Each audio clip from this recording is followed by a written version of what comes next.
हमारा ये बोलना है कि अगर ये जुर्म है और अगर ये गुनाह है तो इस पर वही कलम लगनी चाहिए जो कलम उस जुर्म की है। आप जो है दूसरों का किया कराया रहमान शाह पहलवान के सर पर, डॉक्टर रईस रिजवी के सर पर, कारी हारून के सर पर, यूसुफ इलियास के सर पर, मुस्तकीम डिग्निटी के सर पर डालेंगे तो ये चीज़ गलत है। हम कश्मीर में नहीं है। आप जिस तरह रात के अंधेरे में 3 साढ़े 3 बजे लोगों के घरों पर कॉम्बिंग ऑपरेशन कर रहे हैं, पूरे शहर के अंदर खौफ का माहौल है। हर संजीदा आदमी सोच रहा है कि पुलिस ये कार्रवाई क्यों कर रही है। खुद पुलिस डिपार्टमेंट की तरफ से, ऑफिसरान की तरफ से ये बयान आया है कि जिन तंजीमों और इदारों की तरफ से बंद का ऐलान किया गया था वो लोग निवेदन दे करके अपने अपने घरों पर, अपने अपने ठिकाने तक वापस जा चुके थे।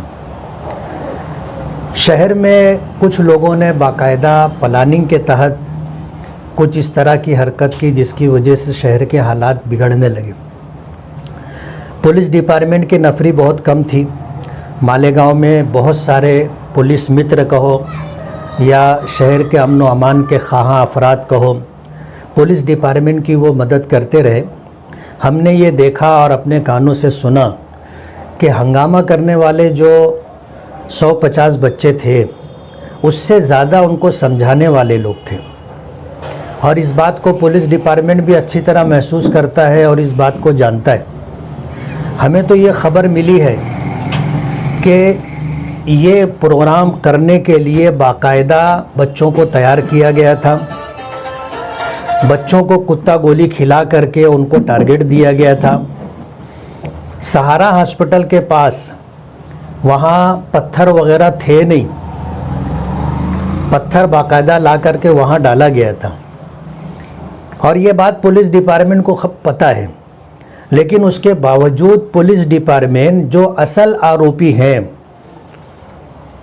उनके खिलाफ कोई कार्रवाई ना करते हुए शहर के वो अफराद जो मुख्तलिफ़ तंजीमों के ज़िम्मेदार हैं, रज़ा एकेडमी के ज़िम्मेदार हैं, सुन्नी मुश्तरका कमेटी के ज़िम्मेदार हैं, ऑल इंडिया सुन्नी जमीयतुल उलमा के ज़िम्मेदार हैं, ऑल इंडिया सुन्नी जमीयतुल उलमा के कारी हारून साहब हैं और रज़ा एकेडमी के रईस रिजवी साहब हैं।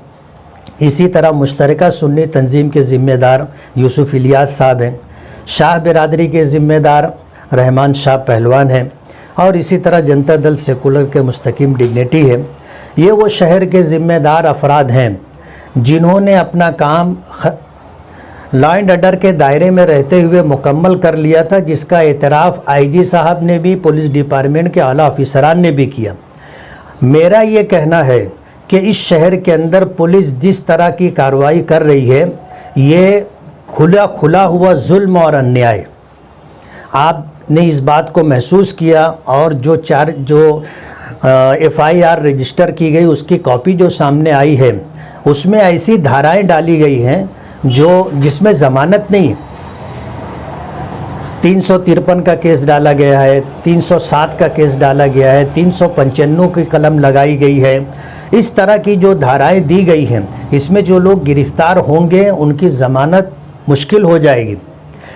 ऐसे हालात के अंदर पुलिस डिपार्टमेंट ने जो रवैया इख्तियार किया है वो रवैया नाकाबिले बर्दाश्त है।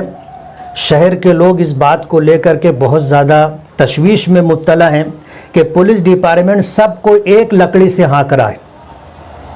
तंजीमों के ज़िम्मेदारान को और इदारे के ज़िम्मेदारान पर भी यही सारी धाराएं लगाई गई हैं, जो धाराएं पत्थर फेंकने वाले, झाड़ फोड़ करने वाले और तांडव करने वाले और शहर के अंदर जो है पुलिस डिपार्टमेंट को तकलीफ़ देने वाले, अमन व अमान को बर्बाद करने वालों के ख़िलाफ़ लगाई गई है। ये कैसा इंसाफ है? जो लोग कानून के दायरे में रह कर के काम कर रहे हैं आप उनके ऊपर भी 307 की कलम लगा रहे हैं, आप उनके ऊपर भी 395 की कलम लगा रहे हैं, आप उनके ऊपर भी जो है 353 की कलम लगा रहे हैं, जबकि उन लोगों ने आपका सामना भी नहीं किया। अपने तौर पर आए चले गए। 395 और 353 और 307 का कलम कहीं भी उन पर नहीं लगता। पुलिस डिपार्टमेंट का जो रवैया है ये बिल्कुल गलत है। पुलिस डिपार्टमेंट का रवैया शहर वालों के हक़ में बिल्कुल ख़राब है।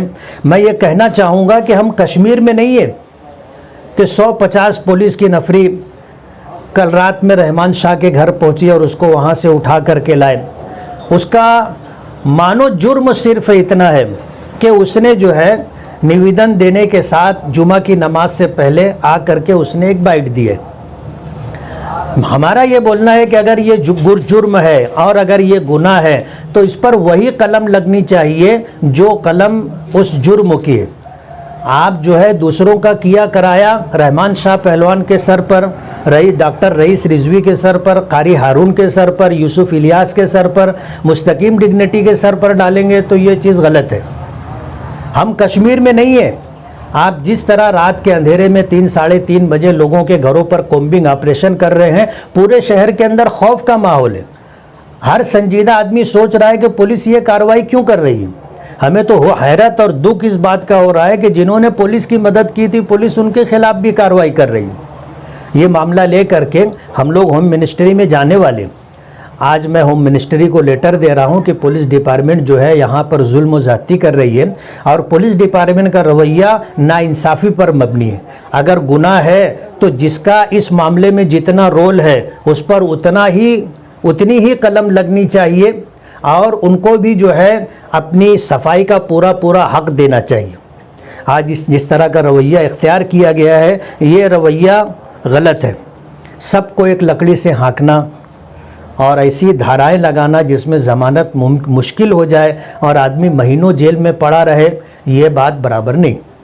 हमने ये बात पहले दिन कही है कि जो गुनहगार हैं, जो मुजरिम हैं, आप उनको कड़ी से कड़ी सज़ा दो कानून के दायरे में, लेकिन जो लोग बेकसूर हैं आप उनको हरेसमेंट ना करें। बहुत सारे लोगों को उठाया गया है सिर्फ इस वजह से कि वो मजमे में थे, उनका फ़ोटो आ गया है। ना उनके हाथ में पत्थर था, ना लाठी खाठी थी और ना उन्होंने कोई झाड़ फूड़ में हिस्सा लिया, कुछ भी नहीं किया, लेकिन तमाशाई की हैसियत से थे। उनको भी जो है सब धाराएं लगा करके उठाया जा रहा है। ये एक लकड़ी से हाँकने का जो तरीका पुलिस डिपार्टमेंट ने इख्तियार किया है ये गलत है। मैं ये कहना चाहूँगा कि पुलिस डिपार्टमेंट असल आरोपियों को छोड़ करके ऐसे लोगों को गिरफ्तार करने के चक्कर में पड़ी है जिनको गिरफ्तार करने के बाद पुलिस को फ़ायदा हो सकता है।